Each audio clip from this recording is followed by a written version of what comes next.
Agora o Supremo Tribunal Federal. O ministro do STF, Gilmar Mendes, defende os colegas de corte e ressalta que buscaria o endereço do caso Master na Faria Lima e não nos três poderes.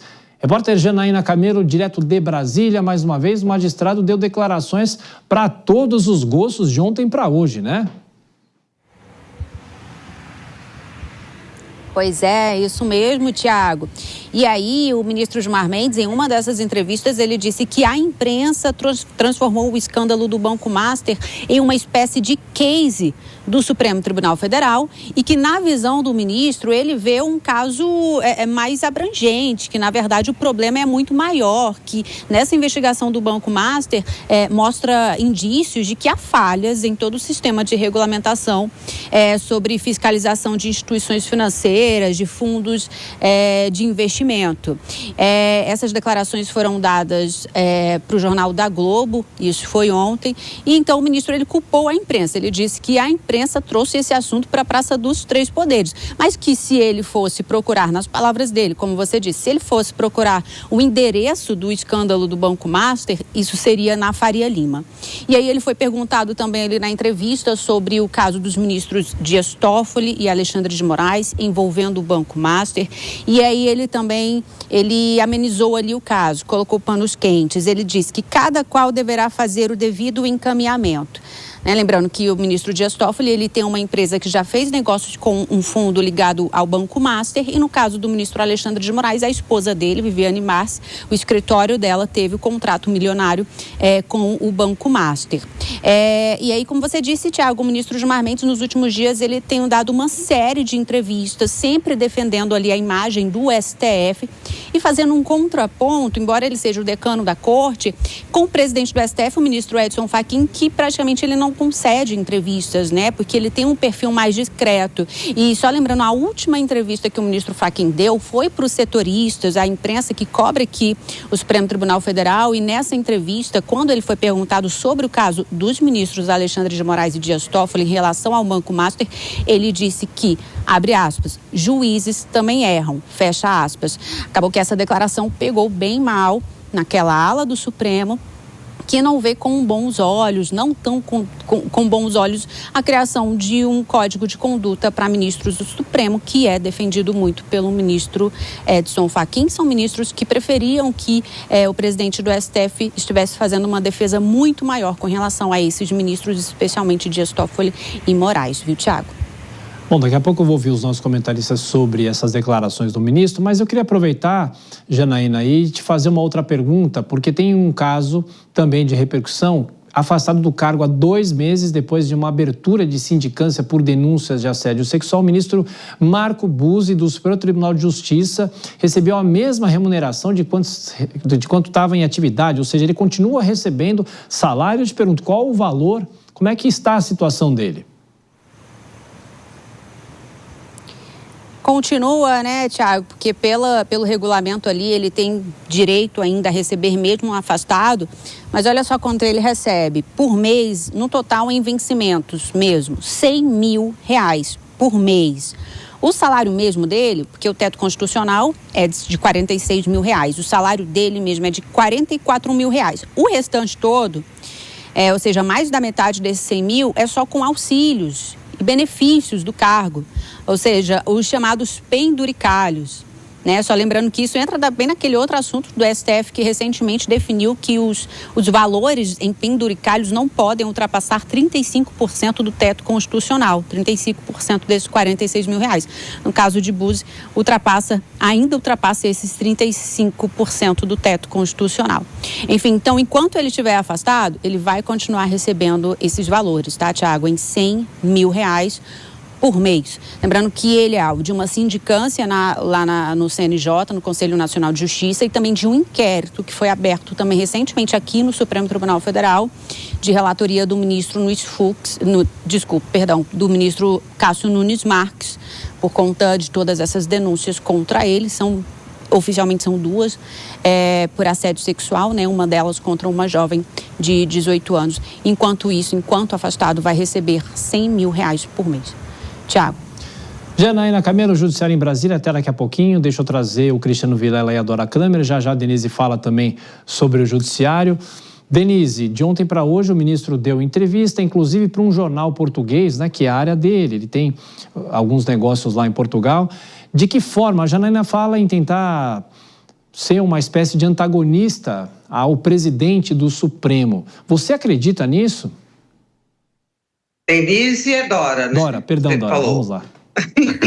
Olha só, essa brincadeira, eu tinha certeza que era eu, mas é só para deixar você um pouquinho sem graça. Olha só, o ministro Gilmar Mendes, que não prima pela contenção, cada vez que ele faz, e ele tem procurado jornalistas para falar, então ele deu essa longa entrevista e ele toma atitudes que justamente alimentam essa crise de imagem porque passa o STF. Por exemplo, eu só vou citar os pontos que a gente selecionou, porque a entrevista foi bem longa e há outros pontos. Ele fala, dizendo que deveria se voltar para Faria Lima. Gente, ele está emitindo um juízo de valor sobre casos que toda hora vão para a corte, e esse caso, no final, terá um processo, certamente, e que vai ser examinado pela corte. Então, eu acho que ele fazer esse juízo de valor já é algo absolutamente inadequado. Em segundo lugar, ele procura desviar a atenção, né? Dizendo que, olha, todo mundo está em imprensa, todas as instituições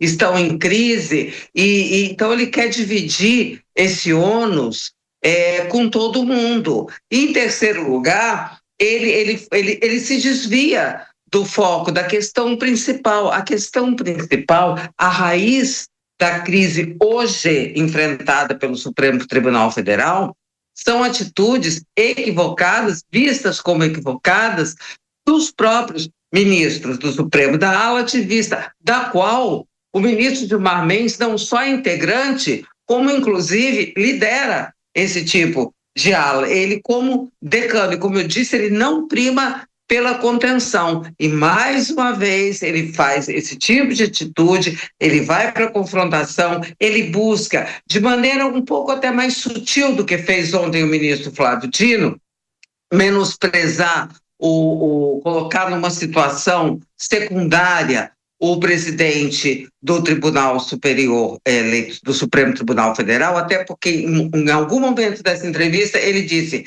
que é preciso, que o presidente precisaria ver que o regime no Supremo Tribunal Federal é parlamentarista. Da onde ele tirou isso?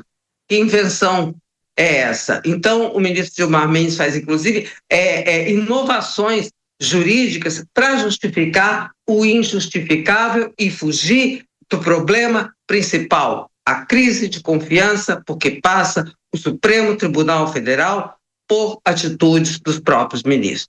Nunca é demais lembrar, não é, Vilela, que ele é o decano da corte. Ele também distribuiu artilharia contra, né, o ex-governador Romeu Zema, também voltou a falar sobre as questões da CPI.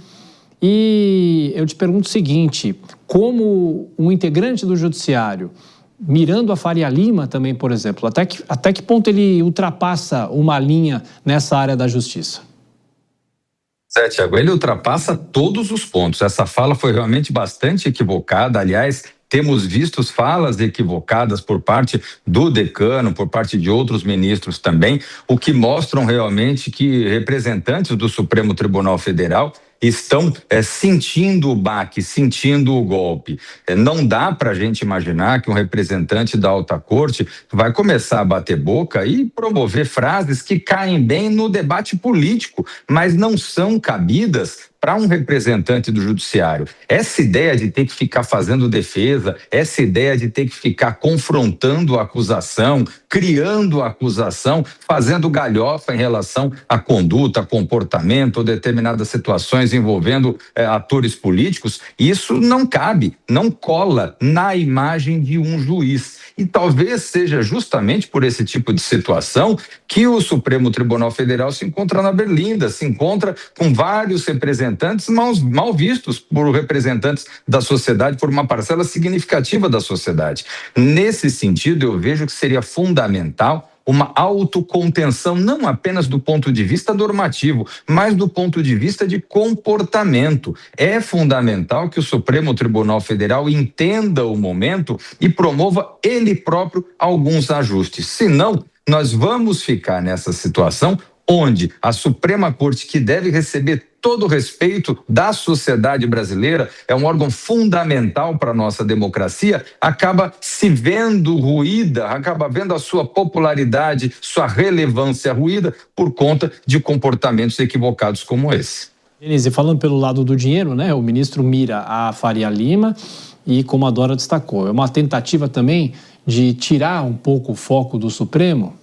Faria Lima já está no alvo, já está na mira das investigações. Quando fala em Faria Lima, está falando de mercado financeiro, de instituições financeiras. Algumas já foram liquidadas, os antigos donos vão ser, provavelmente, passar pela delação premiada e vão trazer mais informações. Agora, seria muito importante que o Supremo reconhecesse determinados envolvimentos que criam suspeitas junto à sociedade, que fragilizam a imagem da Suprema Corte e prestassem esclarecimentos, não ficassem tentando blindar a própria posição, colocar aí um escudo como se eles fossem intocáveis. Isso pega muito mal e politicamente pode acabar fragilizando também o Supremo. Nós sabemos que hoje há muitos candidatos, possíveis candidatos ao Senado, que estão se posicionando entre aí as promessas de campanha a abrir processos de impeachment contra ministros do STF. Isso pode ganhar adesão dependendo do resultado das eleições e pode ganhar adesão de boa parte da sociedade que durante muito tempo se colocou contra essa possibilidade. São inúmeros processos, pedidos de processos de impeachment que já estão engavetados lá no Senado e que podem ser retirados da gaveta dependendo do resultado das eleições, do encaminhamento desses processos e de quem for o presidente do Senado e do Congresso. Então, eles estão efetivamente sob essa ameaça, caso não mudem a postura, a forma de agir e não prestem os devidos esclarecimentos à sociedade em determinadas questões. Não dá para se colocar na posição, estamos acima de toda investigação e de toda acusação.